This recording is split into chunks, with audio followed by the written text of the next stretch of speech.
right. Good evening, everyone. Yet again, we are back here with another installment of the. We're back. Actually, Dennis Speed has returned from 3 weeks of being away. Some people were asking where did he go, but he's here. He's back, and yeah, now we get to start our Poe again. But before we go there, of course, I always give a introduction as to what we're doing here. If this is your first time here, this is our weekly class series on Edgar Poe.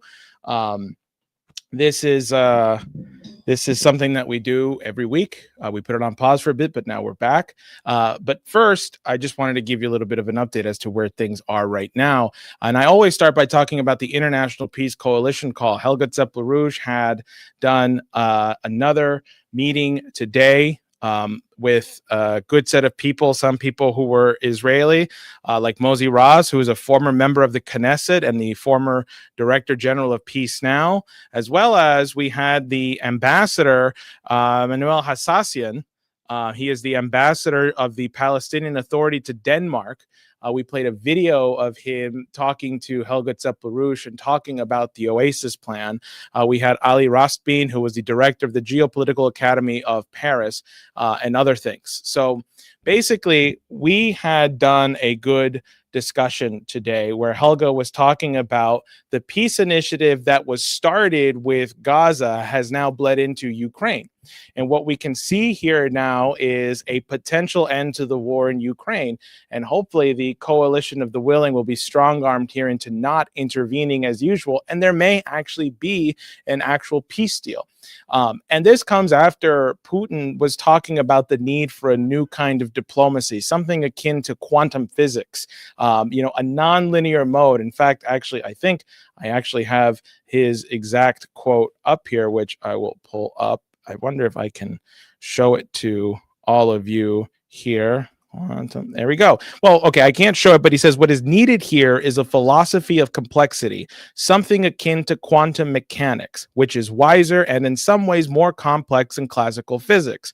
After all, linear unilateral solutions are impossible, while nonlinear and multilateral solutions require very serious, professional, impartial, creative, and at times unconventional diplomacy. So that is coming on the heels of what we saw was, which surprised many people, the Russians were putting giving what they knew about the JFK assassination and what Russia had, and they handed this over to Anna Paulina Luna. And one of the things that we saw there was a graphic about the World Land Bridge, the Kennedy-Khrushchev Bridge for Peace. And in fact, I think that is something I might be able to show. And while I pull that up, I just want people to kind of think about that for a second, that they were talking about the Bering Strait Tunnel even back then as a potential cause for peace in the region. And let me see if I can pull that up. Okay, I can't because I'm having technical problems on my laptop, but hopefully I can come back and I can insert that here. Or maybe you saw it too. Actually, I'll probably put it in the link for people to see as well. But that is the sort of realm that we find ourselves in right now, where there is a whole other process going on between the United States and Russia right now. One in which we are seeing this sort of invention of a nonlinear form of diplomacy, in which we can see actual real end to both wars with Gaza and Israel, but also with Ukraine and Russia. And hopefully this is the beginning of a chapter of international diplomacy that will see to it the end of war and actual development. But the people who are going to make sure that happens is you. The only way we will ever see that actually come to fruition is if you decide to organize and join us here, whether it's in the Bronx or whether it's in the streets wherever you are in the country. You should be out in the streets organizing and getting everybody the Oasis plan, because that is not just a negative peace, but an actual peace through development plan. getting people in the region to actually start building, rebuilding, and conceptualizing a real future is peace. So that's just a little bit of what was discussed today on the International Peace Coalition call. And for those of you who want to get involved with that and the process that we've started here in the Bronx, you can go to votevega.nyc and you can sign up and contribute and donate. And so with that, I will now bring in Dennis Speed. So let's see here. Dennis, go ahead. Yeah, hi. Okay, so that's true. I haven't been around for a while, but we are around. My wife and I spent some time in the land of Andalus, otherwise known as Spain, and also partially Portugal, although Portugal was a different situation. We were there for about 3 weeks. We did various things there. And part of this was in pursuit of, or in honor of, in commemoration of someone by the name of Arturo Alfonso Schomburg. He was a historian who was the founder. His book collection was the foundation for the Schomburg Center of Black culture, which is down on the Schomburg Library. In other words, of the Library of the City of New York. 100 years ago in 1925, the result of his actions taken over a longer period of time, about 30 years, of collecting various books, pamphlets, musical scores related to what was referred to at the time as the Black experience. He is a Puerto Rican and African, as well as German by ethnic extraction, but his passion was the refutation of the lie then told very extensively at the time that Black people had no history, no culture, and nothing to which they had contributed. And this was a thing that was very widespread in the United States. It actually existed well into the middle 1960s. And it led to the creation of various classes and discussion of matters which were at the time referred to as Black history. As it turned out, for those of us who were involved during the 1960s in agitating for such things, we found out that it wasn't Black history, it was history, period, which was being hidden, including the entirely untold history of the American Revolution, which you also probably don't know. And what one of the elements of tonight's class, as well as many of the other things we will be experiencing in the next 2 months, is to go after that matter of American history, partially in pursuit of changing people's view of the entire electoral process, their relationship to it, and the need to change the ideas of the American people. The author Edgar Poe, who lived in the Bronx, that was the last place he did not die in the Bronx, but is the last home he had was in the Bronx, place from which he wrote, was an American intelligence agent and a member of the military intelligence society called the Society of the Cincinnati. This is a Revolutionary War society that was formed, in which his grandfather, David Poe, was a member because of his role as an adjutant, not merely an adjutant really, but the quartermaster, the logistics officer for the American army of the Marquis de Lafayette of France. And the Marquis de Lafayette, of course, George Washington, Alexander Hamilton, were three of the major military leaders of the American Revolution. And so Poe's grandfather worked very closely with them, was a major factor in particularly for Lafayette's army, in securing the necessary supplies for them to be able to fight in that war. Tonight, what we're doing is we're going to revisit a story we've actually read once in the course of these classes, The Pit and the Pendulum. This is a story that was written or published, I should say, in 1842. Poe was was 32 years old, 33 years old, excuse me, at the time that this was published. Um, Poe was aware of the role of the Inquisition in Spain. This is something that if you go to Spain today, you go to the cities of Seville or Toledo or Cordoba, matter of fact, also Madrid, any of those cities. If you look at Granada, if you just dig a little bit, scratch a little bit, the Inquisition presents itself in background, not because it dominates, but it's an important element of the society. It was something that was actually created by Ferdinand and Isabella. It's important to understand that because there's a complex, and this is the relevance of the quote that Jose used before from Vladimir Putin. There's a complex that one has to look at in terms of the forward motion of diplomacy and forward motion of solutions. Take, for example, what's unfolding right now in Gaza. And things are not done in that kind of cookie cutter good bad form. Some people will say, well, no, they could be done that way. Well, we're living in a moment right now where if people wish to change the entire world, you better get moving because this is the moment to do it and it will not last. That moment has alighted in Gaza. It's decided to manifest itself there, not in New York City, although there are some people that are looking at the election as a potential echo of certain things, but it's not in London. It's not in Johannesburg. It's in Gaza. And it's not because of what has now been announced. It's because of what can be done because of what was announced. And what can be done all over the world. But the problem is involved is that most people will not be able to see. This story tonight is a story about different methods of investigation.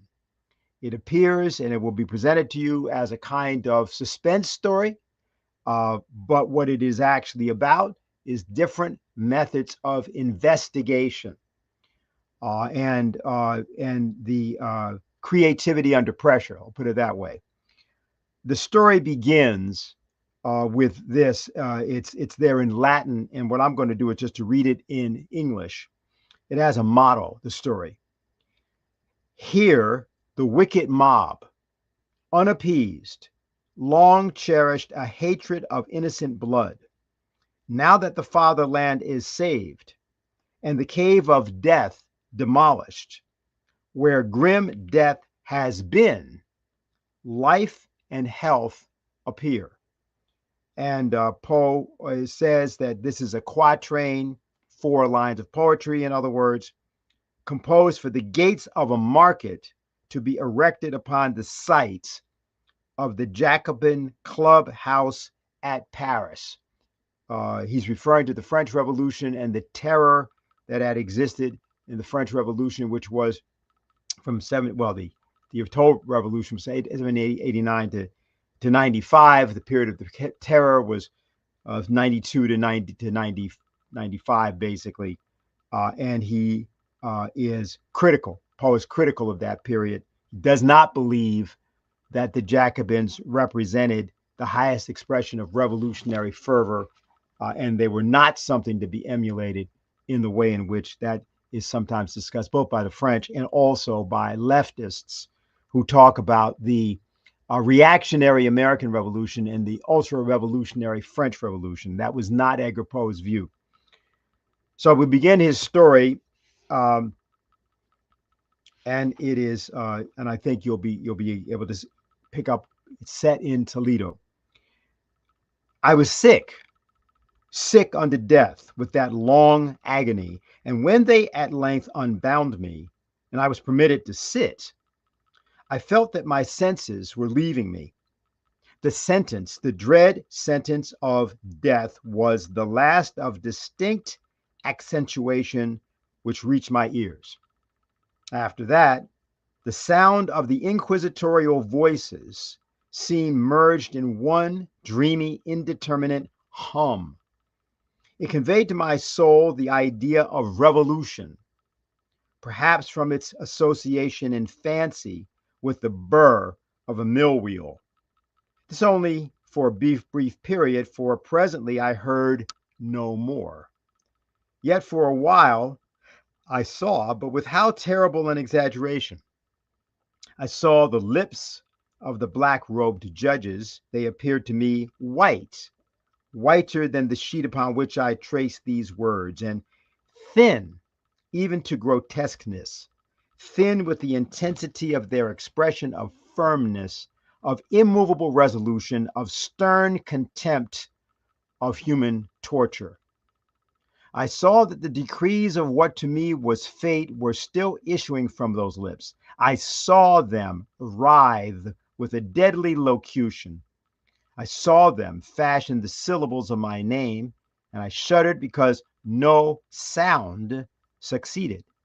I saw, too, for a few moments of delirious horror, the soft and nearly imperceptible waving of the sable draperies which enwrapped the walls of the apartment. And then my vision fell upon the 7 tall candles upon the table. At first they wore the aspect of charity, and seemed slender white angels who would save me.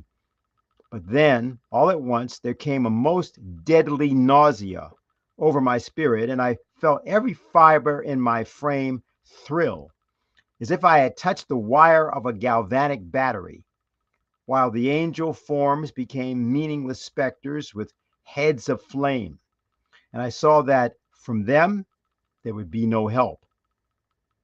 And there stole into my fancy, like a rich musical note, the thought of what sweet rest there must be in the grave. The thought came gently and stealthily, and it seemed long before it attained full appreciation. But just as my spirit came at length properly to feel and entertain it, the figures of the judges vanished, as if magically, from before me. The tall candles sank into nothingness. Their flames went out utterly. The blackness of darkness supervened. All sensation appeared swallowed up in that mad, rushing descent as of the soul into Hades. Then silence and stillness and night were the universe.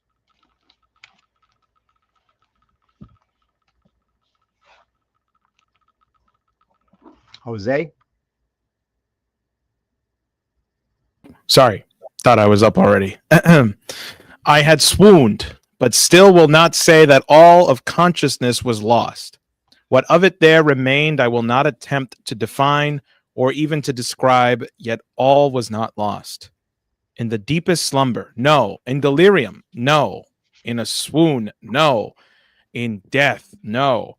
Even in the grave, all is not lost. Else there is no immortality for man. Arousing from the most profound of slumbers, we break the gossamer web of some dream.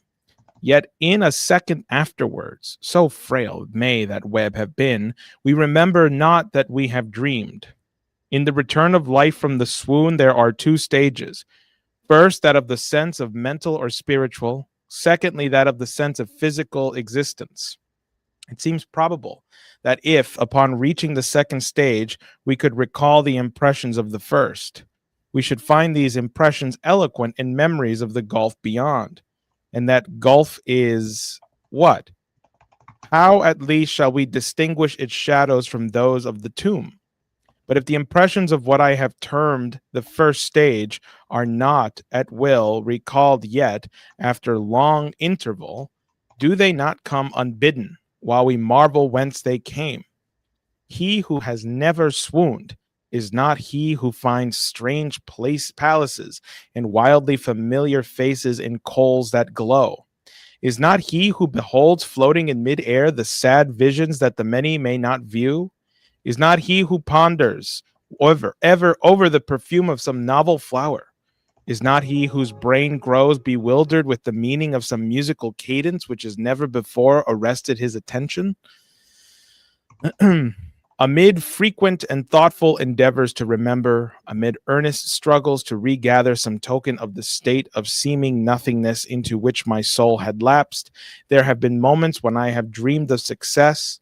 There have been brief, very brief periods when I have conjured up remembrances with the lucid reason of a later epoch assures me could have had reference only to that condition of seeming unconsciousness. These shadows of memory tell indistinctly of tall figures that lifted and bore me in silence down, down, still down, till a hideous dizziness oppressed me at the mere idea of the interminableness of the descent. Interminableness of the descent. They tell also of a vague horror at my heart on account of the heart's unnatural stillness.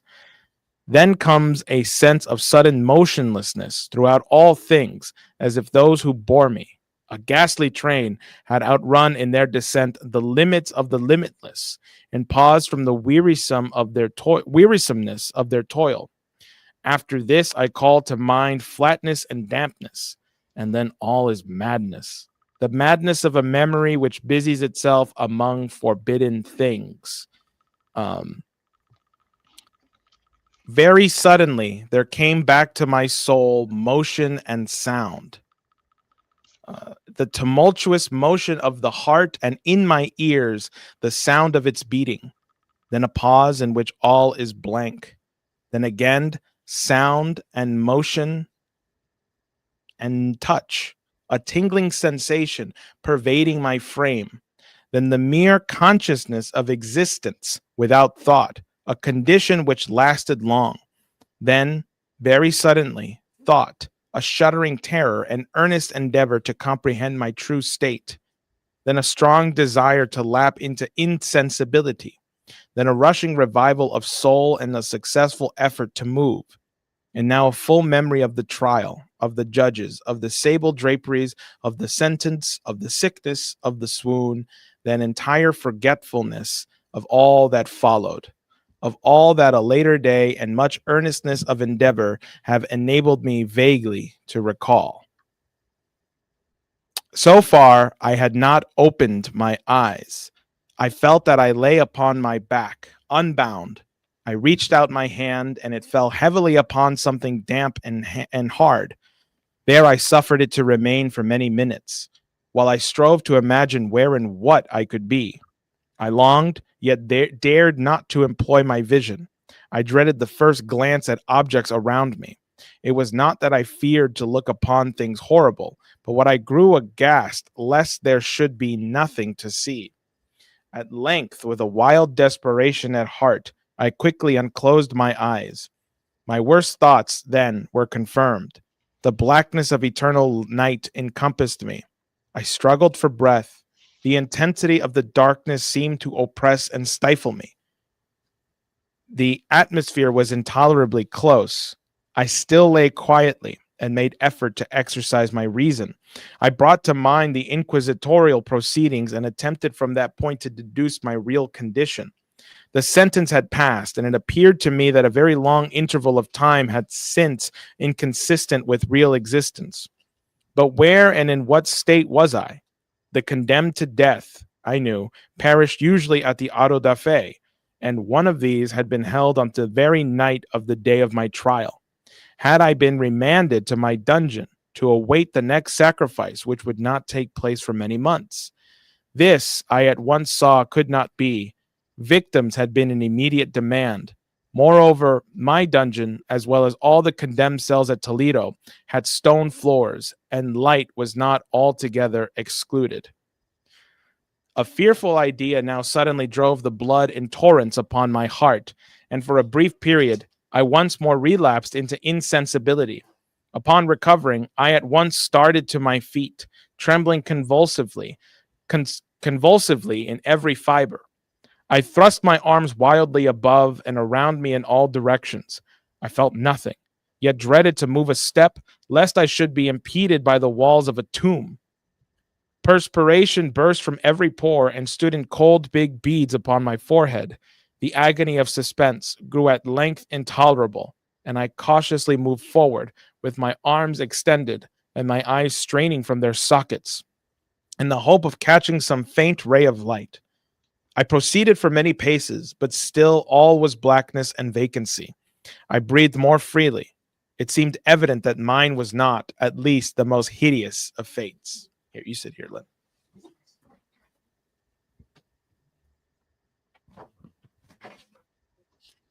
And now,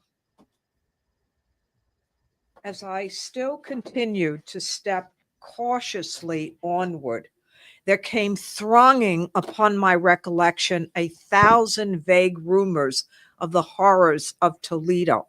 Of the dungeons, there had been strange things narrated, fables I had always deemed them, but yet strange and too ghastly to repeat, save in a whisper. Was I left to perish of starvation in this subterranean world of darkness? Or what fate, perhaps even more fearful, awaited me? That the result would be death, and a death of more than customary bitterness, I knew too well the character of my judges to doubt. The mode and the hour were all that occupied or distracted me. My outstretched hands at length encountered some solid obstruction. It was a wall, seemingly of stone masonry, very smooth, slimy, and cold. I followed it up, stepping with all the careful distrust with which certain antique narratives had inspired me. This process, however, afforded me no means of ascertaining the dimensions of my dungeon, as I might make its circuit and return to the point whence I set out without being aware of the fact.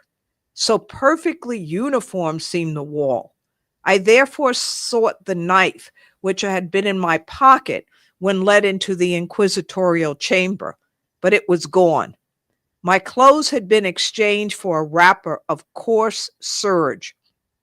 I had thought of forcing the blade into some minute crevice of the masonry so as to identify my point of departure. The difficulty, nevertheless, was but a trivial. Although in the disorder of my fancy, it seemed at first insuperable, I tore part of the hem from my robe and placed the fragment at length and at right angles to the wall. In groping my way around the prison, I could not fail to encounter this rag upon completing the circuit. So, at least I thought, but I had not counted upon the extent of the dungeon and upon my own weakness. The ground was moist and slippery. I staggered onward for perhaps half an hour when I stumbled and fell. My excessive fatigue induced me to remain prostrate, and sleep soon overtook me as I lay. Upon awaking and stretching forth my arm, I found beside me a loaf and a pitcher of water. I was too much exhausted to reflect upon the circumstance, but ate and drank with avidity.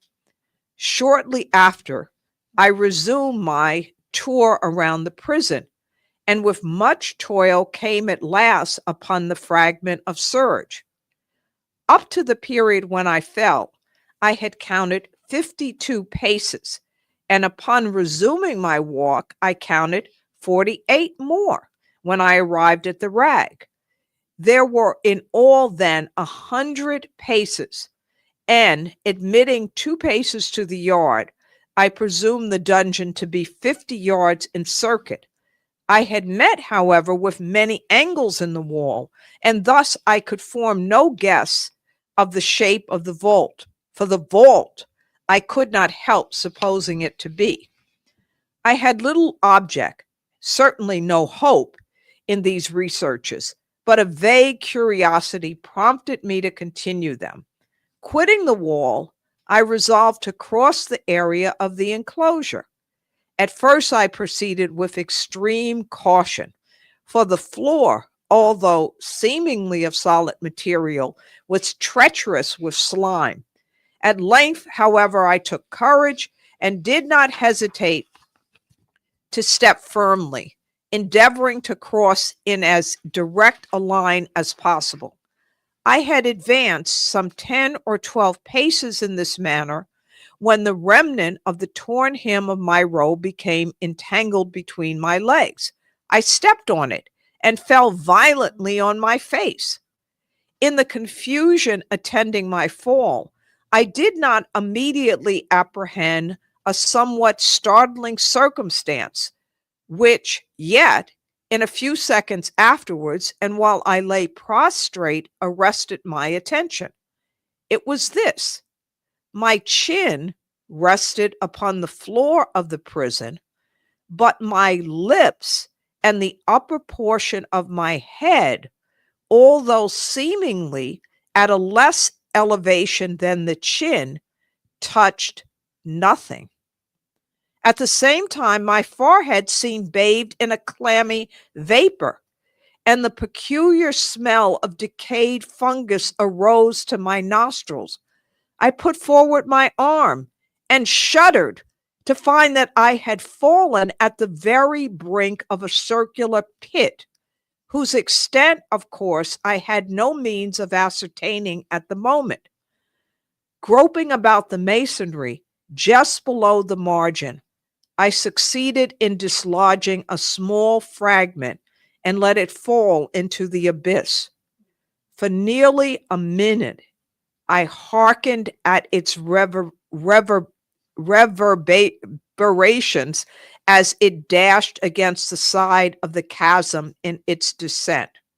Reverberations as it dashed against the side of the chasm in its descent. At length, there was a sullen plunge into the water, succeeded by loud echoes. At the same moment, there came a sound resembling the quick opening and the rapid closing of a door overhead, while a faint gleam of light flashed suddenly through the gloom and as suddenly faded away. I now saw clearly the doom which had been prepared for me, and congratulated myself upon the timely accident by which I had escaped. A step farther before my fall, and the world had seen me no more, and the death just avoided was of that very character which I had regarded as fabulous and frivolous in the tales respecting the Inquisition. To the victims of its tyranny, there was the choice of death with its direst physical agonies, or death with its most hideous moral horrors. I had been reserved for the latter. By long suffering, my nerves had been unstrung until I trembled at the sound of my own voice, and had become in every respect a fitting subject for the species of torture which awaited me. Shaking in every limb, I groped my way back to the wall, resolving there to perish rather than risk the terrors of the wells, of which my imagination now pictured many in various positions about the dungeon. In other conditions of mind, I might have had courage to end my misery at once by a plunge into one of these abysses, but now I was the veriest of cowards. Neither could I forget what I had read of these pits, that the sudden extinction of life formed no part in their most horrible plan. Agitation of spirit kept me awake for many long hours, but at length I again slumbered. Upon arousing, I found by my side, as before, a loaf and a pitcher of water. A burning thirst consumed me, and I emptied the vessel at a draught. at a draught, excuse me. It must have been drugged, for scarcely had I drunk before I became irresistibly drowsy. A deep sleep fell upon me, a sleep like that of death. How long it lasted, of course, I know not, but when, once again, I unclosed my eyes, the objects around me were visible. By a wild sulphurous luster, the origin of which I could not at first determine, I was enabled to see the extent and aspect of the prison. In its size, I had been greatly mistaken. The whole circuit of its walls did not exceed 25 yards. For some minutes, this fact occasioned me a world of vain trouble. Vain indeed. For what could be of less importance, under the terrible circumstances which environed me, than the mere dimensions of my dungeon? But my soul took a wild interest in trifles, and I busied myself in endeavors to account for the error I had committed in my measurement. The truth at length flashed upon me. In my first attempt at exploration, I had counted 52 paces up to the period when I fell. I must then have been within a pace or two of the fragment of serge. In fact, I had nearly performed the circuit of the vault. I then slept, and upon awaking, I must have returned upon my steps, thus supposing the circuit nearly double what it actually was. My confusion of mind prevented me from observing that I began my tour with the wall to the left, and ended it with the wall to the right. I had been deceived, too, in respect to the shape of the enclosure. In feeling my way, I found many angles, and thus deduced an idea of great irregularity. So potent is the effect of total darkness upon one arousing from lethargy or sleep. The angles were simply those of a few slight depressions, or niches at odd intervals. The general shape of the prison was square. What I had taken for masonry seemed now to be iron or some other metal in huge plates, whose sutures or joints occasioned the depression. The entire surface of this metallic enclosure was rudely daubed in all the hideous and repulsive devices to which the charnel superstition of the monks has given rise. The figures of fiends and aspects of menace, with skeleton forms and other more really fearful images, overspread and disfigured the walls. I observed that the outlines of these monstrosities were sufficiently distinct, but that the colors seemed faded and blurred, as if from the effects of a damp atmosphere. I now noticed the floor, too, which was of stone. In the center yawned the circular pit from whose jaws I had escaped, but it was the only one in the dungeon. All this I saw indistinctly and by much effort, for my personal condition had been greatly changed during slumber. I now lay upon my back, and at full length, on a species of low framework of wood. To this I was securely bound by a long strap resembling a surcingle. It passed in many convolutions about my limbs and body, leaving at liberty only my head, and my left arm to such an extent that I could, by dint of much exertion, supply myself with food from an earthen dish which lay by my side on the floor. I saw, to my horror, that the pitcher had been removed. I say to my horror, for I was consumed with intolerable thirst. This thirst it appeared to be the design of my persecutors to stimulate, for the food in the dish was meat pungently seasoned. Looking upwards, I surveyed the ceiling of my prison. It was some 30 or 40 feet overhead and constructed much as the side walls. In one of its panels, a very singular figure riveted my whole attention. It was the painted figure of Time, as he is commonly represented, save that, in lieu of a scythe, he held what, at a casual glance, I suppose to be the pictured image of a huge pendulum, such as we see on antique clocks. There was something, however, and the appearance of this machine, which caused me to regard it more attentively. While I gazed directly upward at it, for its position was immediately over my own, I fancied that I saw it in motion.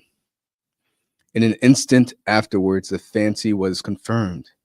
Its sweep was brief and, of course, slow. I watched it for some minutes, somewhat in fear, but more in wonder. Wearied at length with observing its dull movement, I turned my eyes upon the other objects in the cell. A slight noise attracted my notice, and looking to the floor, I saw several enormous rats traversing it. They had issued from the well, which lay just within view to my right. Even then, while I gazed, they came up in troops, hurriedly, with ravenous eyes, allured by the scent of the meat. From this, it required much effort and attention to scare them away. It might have been half an hour, perhaps even an hour, for I could take but imperfect note of time, before I again cast my eyes upward. What I then saw confounded and amazed me. The sweep of the pendulum had increased in extent by nearly a yard. As a natural consequence, its velocity was also much greater. But what mainly disturbed me was the idea that it had perceptibly descended. I now observed, with what horror it is needless to say, that its nether extremity was formed of a crescent of glittering steel, about a foot in length from horn to horn, the horns upward, and the under edge evidently as keen as that of a razor. Like a razor also, it seemed massy and heavy, tapering from the edge into a solid and broad structure above. It was appended to a weighty rod of brass, and the whole hissed as it swung through the air. I could no longer doubt the doom prepared for me by monkish ingenuity and torture. My cognizance of the pit had become known to the inquisitorial agents.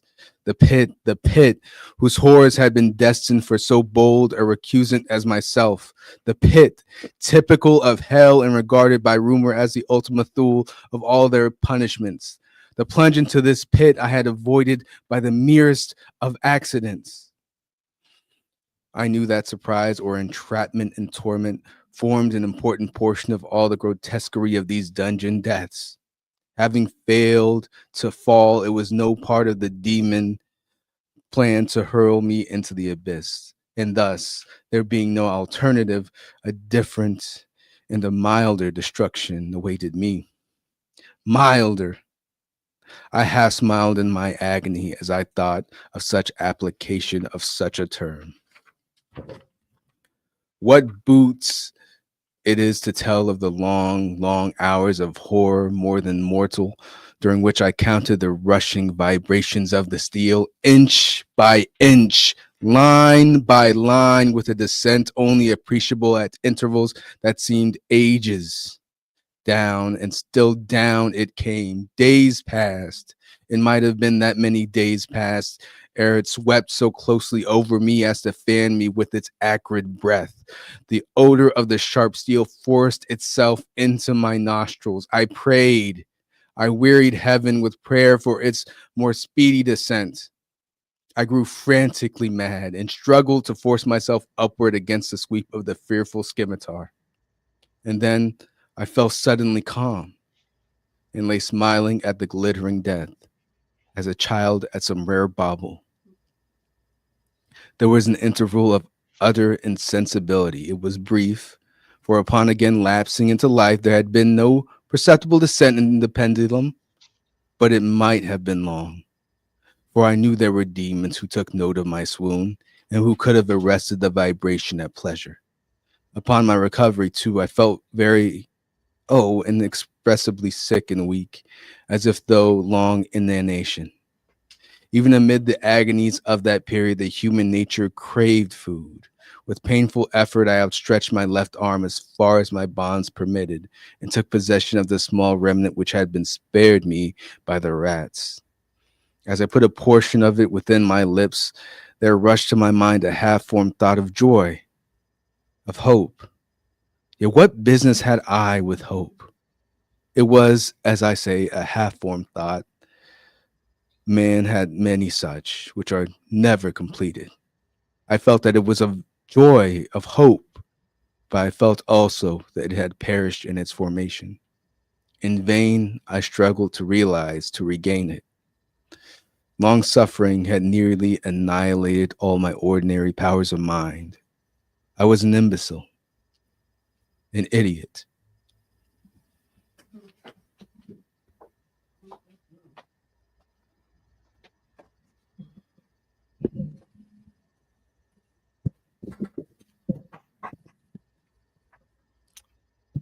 The vibration of the pendulum was at right angles to my length. I saw that the crescent was designed to cross the region of the heart. It would fray by the surge of my robe. It would fray the surge of my robe. It would return and repeat its operation again and again, notwithstanding its terrifically wide sweep, some 30 feet or more, and the hissing vigor of its descent, sufficient to sunder these very walls of iron. Still, the fraying of the surge of my robe would be all that, for several minutes, it would accomplish. And at this thought I paused. I dared not go farther than this reflection. I dwelt upon it with the pertinacity of attention, as if, in so dwelling, I could arrest here the descent of the steel. I forced myself to ponder upon the sound of the crescent as it should pass across the garment, upon the peculiar thrilling sensation which the friction of cloth produces in the nerves. I pondered upon all this frivolity until my teeth were on edge. Down, steadily down it crept. I took a frenzied pleasure in contrasting its downward with its lateral velocity. To the right, to the left, far and wide, with the shriek and the plunge of a damned spirit, to my heart, with the stealthy pace of the tiger. I alternately laughed and howled as the one or the other idea grew predominant. Down, certainly, relentlessly down. It vibrated within 3 inches of my bosom. I struggled violently, furiously to free my left arm. This was free only from the elbow to the hand. I could reach the ladder from the platter beside me to my mouth, and with great effort, but no farther. Could I have broken the fastenings above the elbow? I would have seized and attempted to arrest the pendulum. I might as well have attempted to arrest an avalanche. Down, still unceasingly, still inevitably down. I gasped and struggled at each vibration. I shrunk convulsively at its every sweep. My eyes followed its outward or downward whirls with the eagerness of the most unmeaning despair.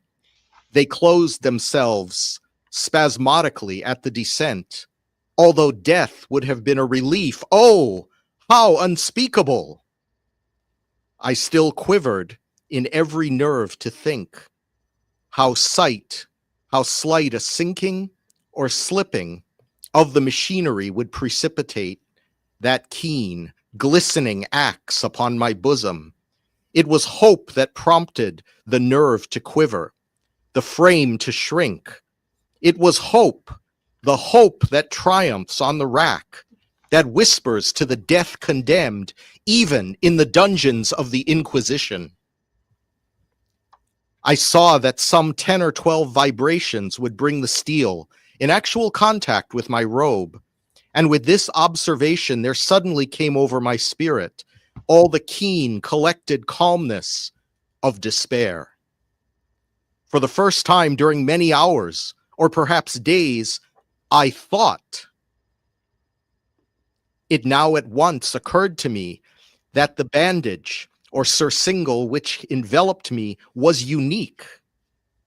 I was tied by no separate cord. That first stroke of razor-like crescent athwart any portion of the band, and so would detach it, that it might be that it might be unwound from my person by means of my left hand. But how fearful, in that case, the proximity of the steel, the result of the slightest struggle, how deadly. It was likely, moreover, that the minions of the torturer had not foreseen and provided for this possibility. Was it probable that the bandage crossed my arm in the track of the pendulum? Dreading to find my feint, and as it seemed, my last hope frustrated, I so far elevated my head as to obtain a distinct view of my breast. The surcingle enveloped my limbs and body close in all directions, save in the path of the destroying crescent.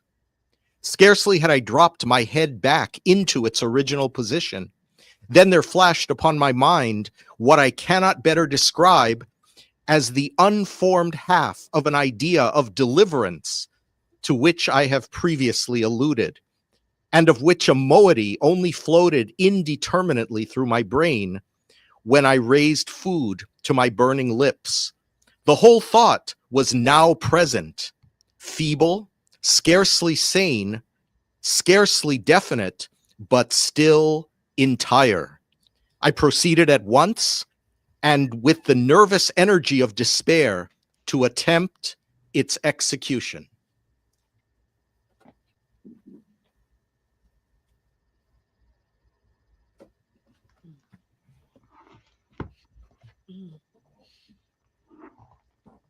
For many hours, the immediate vicinity of the low framework upon which lay had been literally swarming with rats. They were wild, bold, ravenous, their red eyes glaring upon me, as if they waited but for the motionlessness on my part to make me their prey. To what food, I thought, have they been accustomed in the well? They had devoured, in spite of all my efforts to prevent them, all but a small remnant of the contents of the dish. I had fallen into an habitual seesaw, a wave of the hand about the platter, and at length the unconscious uniformity of the movement deprived it of effect. In their voracity, the vermin frequently fastened their sharp fangs in my fingers. With the particles of the oily and spicy viand which now remained, I thoroughly rubbed the bandage, which I could reach. Then, raising my hand from the floor, I lay breathlessly still. At first, the ravenous animals were startled and terrified at the change, at the cessation of movement. They shrank alarmingly back. Many sought the well, but this was only for a moment. I had not counted in vain upon their voracity. Observing that I remained without motion, one or two of the boldest leaped upon the framework and smelt at the surgical. This seemed the signal for a general rush. Forth from the well they hurried in fresh troops. They clung to the wood. They overran it and leaped in hundreds upon my person. The measured movement of the pendulum disturbed them not at all. Avoiding its strokes, they busied themselves with the anointed bandage. They pressed, they swarmed upon me in ever accumulating heaps. They writhed upon my throat. Their cold lips sought my own. I was half stifled by their thronging pressure. Disgust, for which the world has no name, swelled my bosom and chilled with a deadly clamminess my heart. Yet one minute, and I felt that the struggle would be over. Plainly, I perceived the loosening of the bandage. I knew that in more than one place it must be already severed. With a more than human resolution, I lay still. Nor had I erred in my calculations, nor had I endured in vain. I at length felt that I was free. The surgical hung in ribands from my body, but the stroke of the pendulum already pressed upon my bosom. It had divided the serge of the robe. It had cut through the linen beneath. Twice again it swung, and a sharp sense of pain shot through every nerve. But the moment of escape had arrived. At a wave of my hand, my deliverers hurried tumultuously away with a steady movement, cautious, sidelong, shrinking, and slow. I slid from the embrace of the bandage and beyond the reach of the scimitar. For the moment, at least, I was free. Free. Free, and in the grasp of the Inquisition. I had scarcely stepped from my wooden bed of horror upon the stone floor of the prison when the motion of the hellish machine ceased and I beheld it drawn up by some invisible force through the ceiling. This was a lesson which I took desperately to heart. My every motion was undoubtedly watched. Free! I had but escaped death in one form of agony, to be delivered unto worse than death in some other. With that thought, I rolled my eyes nervously around on the barriers of iron that hemmed me in. Something unusual, some change which, at first, I could not appreciate distinctly. It was obvious had taken place in the apartment. For many minutes of a dreamy and trembling abstraction, I busied myself in vain, unconnected conjecture. During this period, I became aware, for the first time, of the origin of the sulphurous light which illumined the cell. It proceeded from a fissure, about half an inch in width, extending entirely around the prison at the base of the walls, which thus appeared and were completely separated from the floor. I endeavored, but of course in vain, to look through the aperture. As I arose from the attempt, the mystery of the alteration in the chamber broke at once upon my understanding. I have observed that, although the outlines of the figures upon the walls were sufficiently distinct, yet the colors seemed blurred and indefinite. These colors had now assumed, and were momentarily assuming, a startling and most intense brilliancy that gave to the spectral and fiendish portraitures an aspect that might have thrilled even firmer nerves than my own. Demon eyes of a wild and ghastly vivacity glared upon me in 1,000 directions, where none had been visible before, and gleamed with the lurid luster of a fire that I cannot force my imagination to regard as unreal.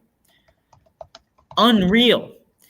Even while I breathed, there came to my nostrils the breath of the vapor of heated iron.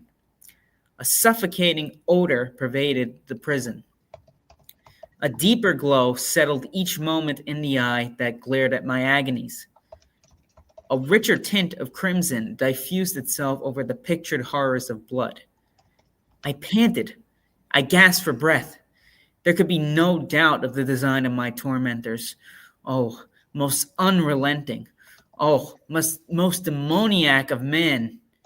I shrank from the glowing metal to the center of the cell. Amid the thought of the fiery destruction that impended, the idea of the coolness of the well came over my soul like balm. I rushed to its deadly brink. I threw my straining vision below. The glare from the enkindled roof illumined its inmost recesses. Yet for a wild moment did my spirit refuse to comprehend the meaning of what I saw. At length it wrestled its way into my soul. It burned itself in upon my shuddering reason. Oh, for a voice to speak. Oh, horror. Oh, any horror but this. With a shriek, I rushed from the margin and buried my face in my hands, weeping bitterly. The heat rapidly increased, and once again I looked up, shuddering as with a fit of ague. There was a second change in the cell, and now the change was obviously in the form. As before, it was in vain that I at first endeavored to appreciate or understand what was taking place. But not long was I left in doubt. The inquisitorial vengeance had been hurried by my twofold escape, and there was to be no more dallying with the king of terrors. The room had been square. I saw that two of its iron angles were now acute, two consequently obtuse. The fearful difference quickly increased with a low rumbling or moaning sound, and in an instant the apartment had shifted its form into that of a lozenge, like a rhombus, that means. But the alteration stopped not here. I had neither hope nor desired it to stop. I could have clasped the red walls to my bosom as a garment of eternal peace. Death, I said, any death but that of the pit. Fool, might I have not known that it was into the pit, that it was the object of the burning iron to urge me? Could I resist its glow? Or even that, could I withstand its pressure? And now, flatter and flatter grew the lozenge, Lozenge. with a rapidity that left me no time for contemplation. Its center, of course, its greatest width, came just above the yawning gulf. I shrank back, but the closing walls pressed me resistlessly onward. At length, for my seared and writhing body, there was no longer an inch of foothold on the firm floor of the prison. I struggled no more, but the agony of my soul found vent in one loud, long, final scream of despair. I felt that I tottered upon the brink. I averted my eyes.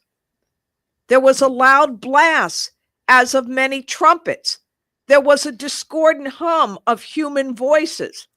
There was a harsh grating as of 1,000 thunders.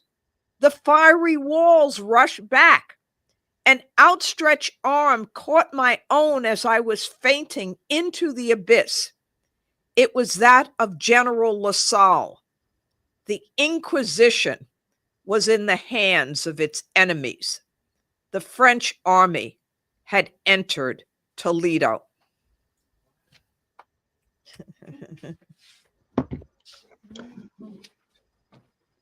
So we have only a short period for discussion. Let's just ask if anybody has any observations. Do you want to sit next to me? Or? Yes. Okay. Does anybody in the room have any observations? Oh, Tyler has some comments. Sure. Go ahead. You could peer in. You could pull up that chair and just pull it up here too. You don't have to be in the frame per se. Whatever, just talk. Go for it. Yeah, so this really drove home the horror of imprisonment, specifically in isolation, and how it's incredibly inhumane and it can destroy a person's humanity. So that just makes me think about how this was something employed during the Spanish Inquisition, but there's also currently used. You can hear from Palestinian prisoners talking about all of the time that they spent in solitary confinement. We still have it here in the United States. It's cruel and unusual, but it's just really harrowing how Poe, really depicted this descent into madness, and how very tragic it is. If you listen to anyone speak about being in solitary confinement, it's quite something.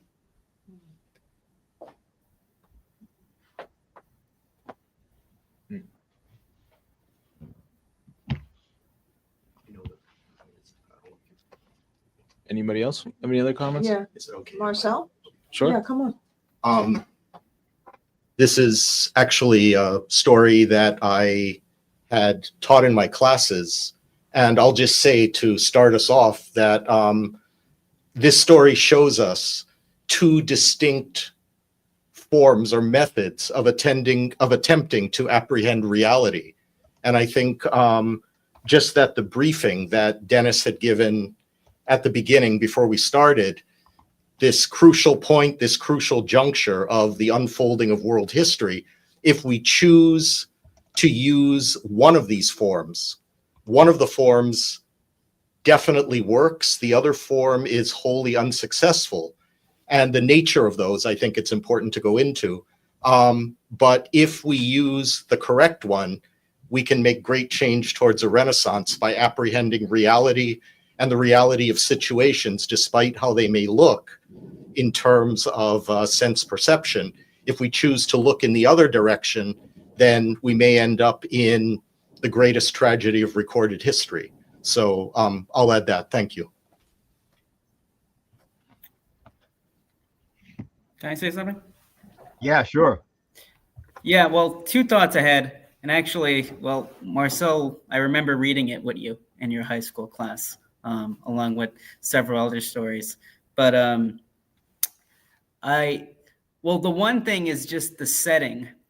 And, at the conclusion, I guess the walls are kind of closing in on him. And there he describes like an iron it's getting really hot, and it's obviously pushing him towards the pit. And if these walls are like closing in on him, like I don't understand how LaSalle is able to like enter and just save him from the pit. It doesn't really click in my head how that works. But also just the beginning quote, which was the Jacobin quote. It's just interesting to me that it's the French Revolution at the French forces which saves him from the Inquisition. But then it's ironic also because the French Revolution, you had the Reign of Terror. It was also really cruel. So I wonder what Poe is actually saying there, because I don't think he actually supported what they did. But anyways. Yes, maybe this story is about the deadly, lethal nature of axioms.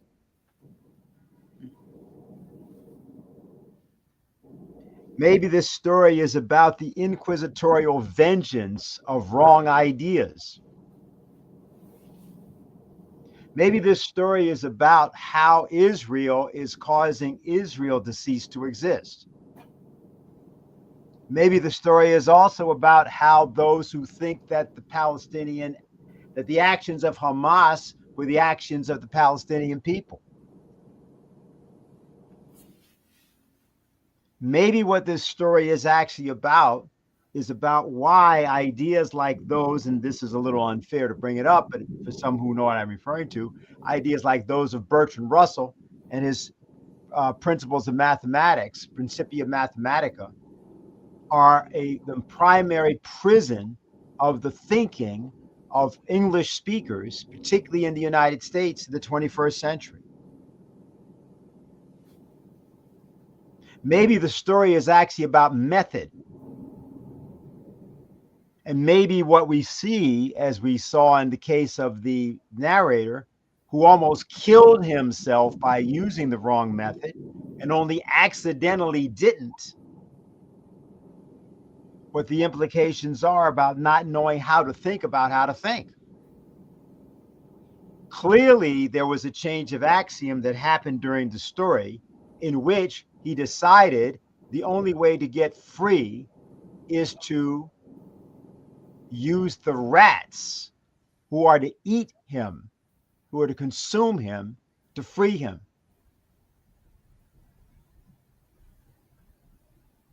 And then to use the action, in other words, the action of their consuming him, they're cannibalizing because they're just rats.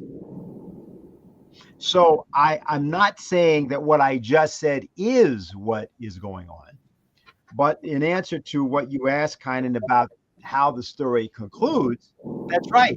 The story you said, it's like it's out of the blue. It's Deus ex machina.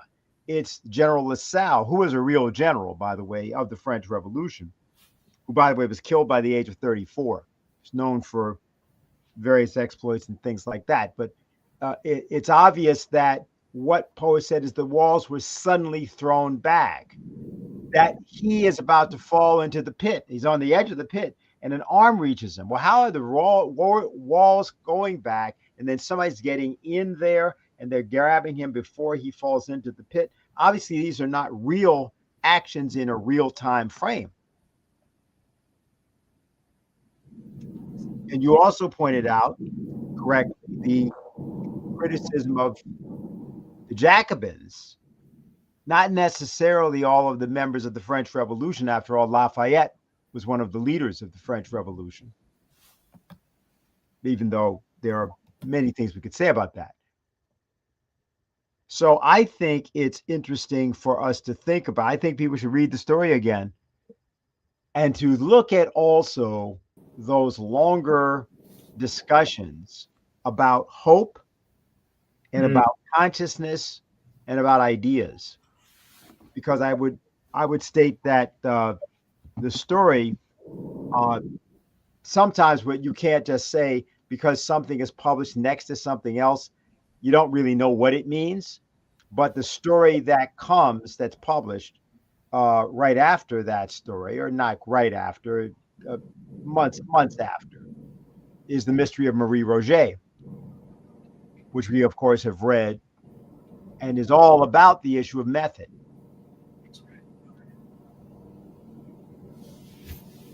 Now, that is not to say what was said about Palestine and all the other things is not true. It's all the case. That's right. But what we are on the verge of globally is thorough disaster in the transatlantic, unless people are capable of reaching into their souls to figure out how to cause the, if you will, the rats that haunt them to become the means of their own salvation.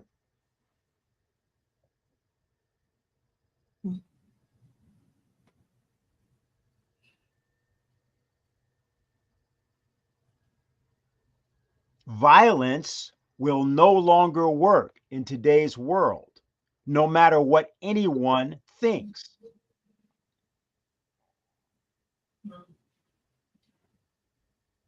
That all-consuming obsession with violence and war, which is the great pastime of America, for example, in its entertainment, various forms of entertainment, gaming, sexually and otherwise. If that's not given up, the world won't survive.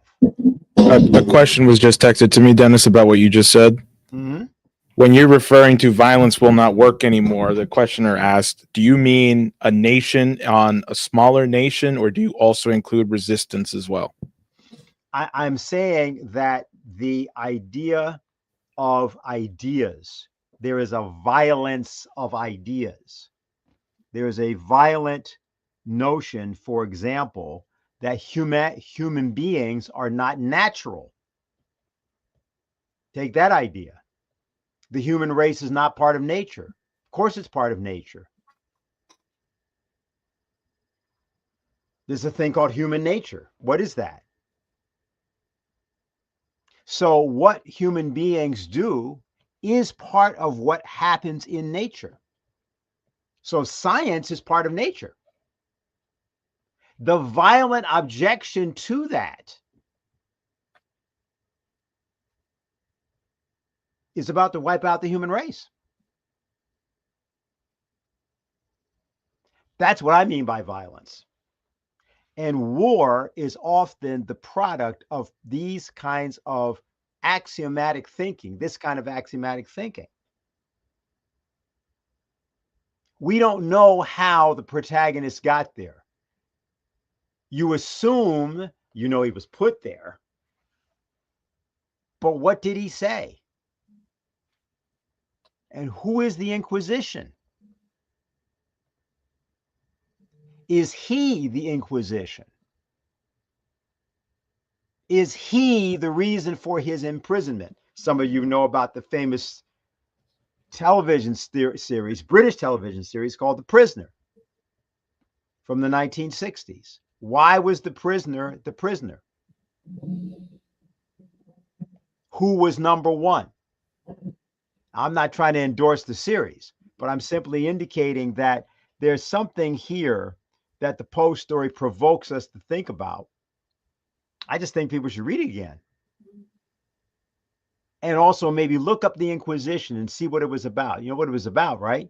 It was about trying to find people who had been originally Jews, originally Muslims, and then they converted to Christianity because they were forced to do it. But the Inquisition said that's not good enough. No, it's not good enough, because we don't believe that you really believe what you say you believe because you converted.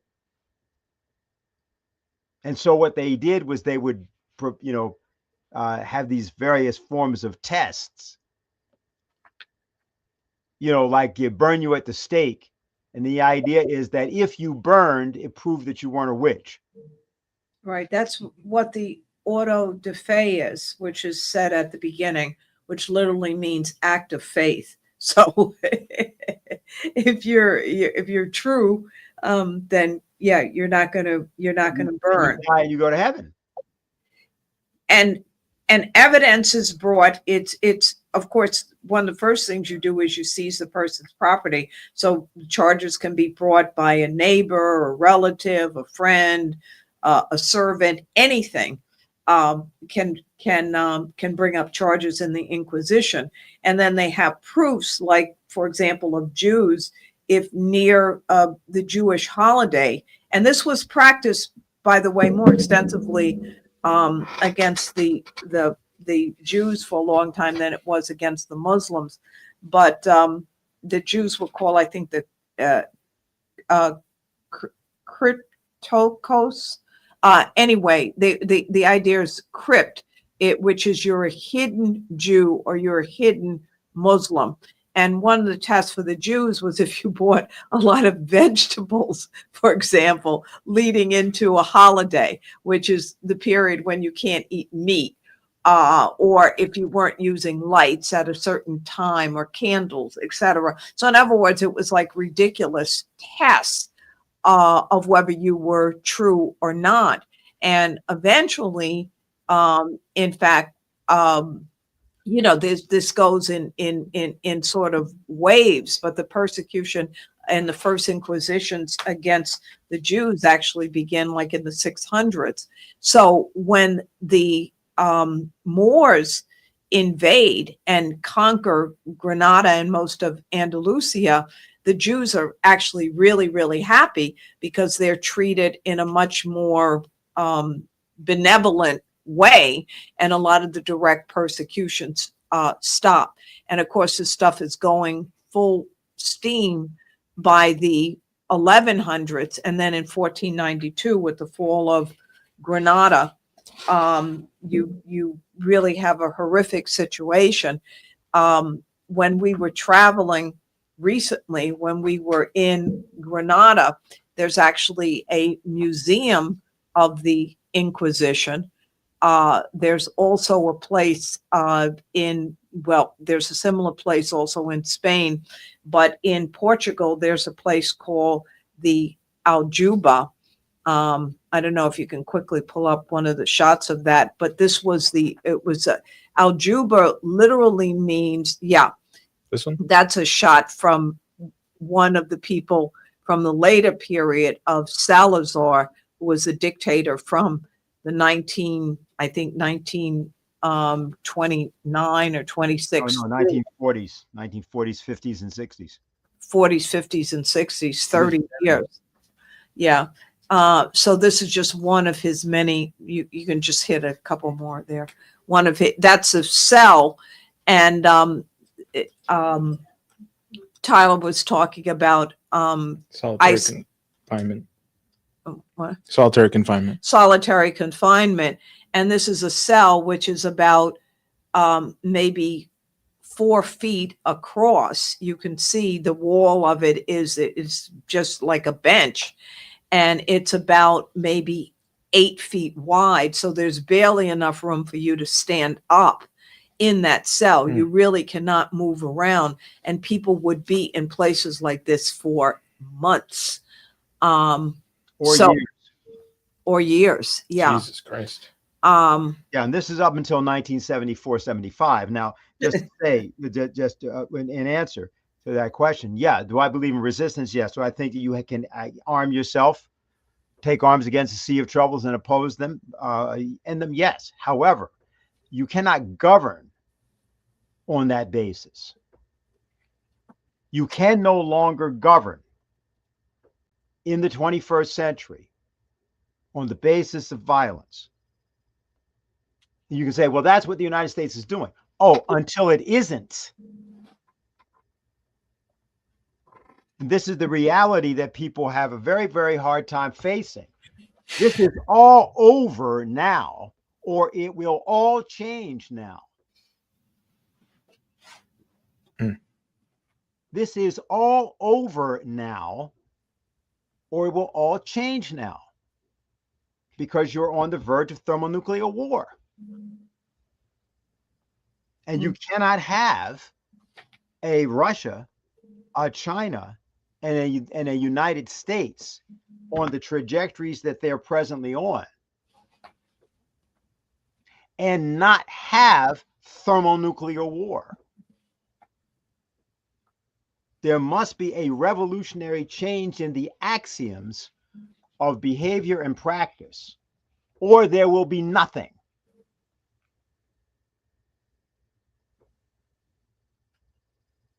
So you can talk about or have instances or derivations in which people have to take actions. Sure. It's like if, you see in the street, there's a reason to break up a fight by using violence to break up a fight. There's also a reason to use violence to stop somebody from assaulting somebody. Sure. But you should not attempt to govern that way, like sending the National Guard or something into the streets of Portland. That's not governing. That won't work. That's over. So for those who are despairing and have been despairing that this is going to go on and on forever, no, it's like the pit in the pendulum. The walls are closing in. It isn't going to go on forever. So you can feel good about that. However, if in order for us to extricate ourselves from the pit, is a change of axioms. And that's what politics better become, or else you just have to kiss yourself goodbye.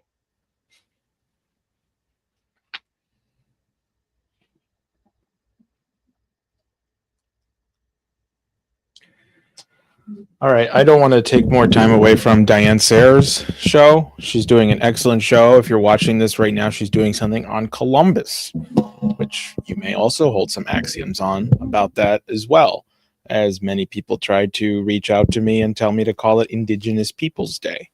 And so I would just ask you to go and tune to Diane Sayers' YouTube channel, check out what she's got to say. And she has Tim Rush on. They're doing a presentation right now, and thankfully you're able to rewind and watch these things. And I think that's a good place to end. Kynan, you want to say anything? Okay, Kynan said no, and I guess Dennis, you don't have any other. I'm good.